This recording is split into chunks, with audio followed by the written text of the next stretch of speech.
আপনি যখন মেয়রই করতে গিয়ে দাঁত ভেঙে ফেলেছেন, আপনি যখন সারা বাংলাদেশে একটা আসনও পাবেন না, তখন আপনার আদর্শের লড়াই লেগে যাবে। হ্যাঁ, আমি জামাত ইসলামকে পছন্দ করি না, কী কারণে?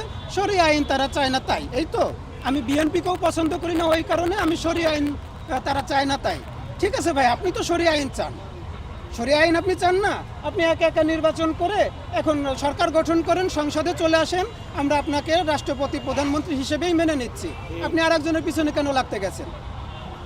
ভাই আমরা সামাজিক যোগাযোগ মাধ্যমে দেখেছি যে একটা রব উঠেছিল যে আসনের কারণে আসলে ইসলামী আন্দোলন বাংলাদেশের জুটে আসা হচ্ছে না। তো ওনারা আদর্শের কথা বললো, আপনি আসলে কি মনে করেন কি কারণ হতে পারে এখানে? দেখেন, এতদিনে আমরা বাংলাদেশের মুসলিমরা এনারা তো আসলে মোটামুটিভাবে আবেগী।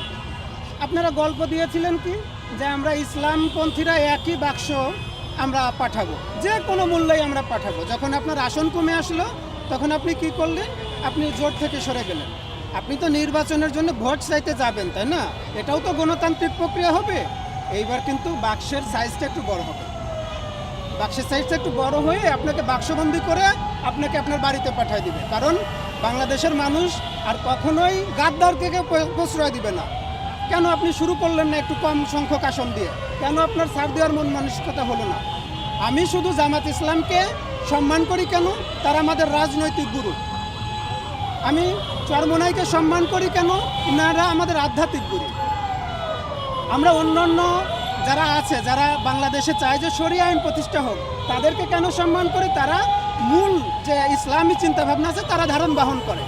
এখন আপনার কাছে মিলল না, আপনার সাথে আমার কথা মিলল না, আপনি আমাকে কি বলে দিলেন?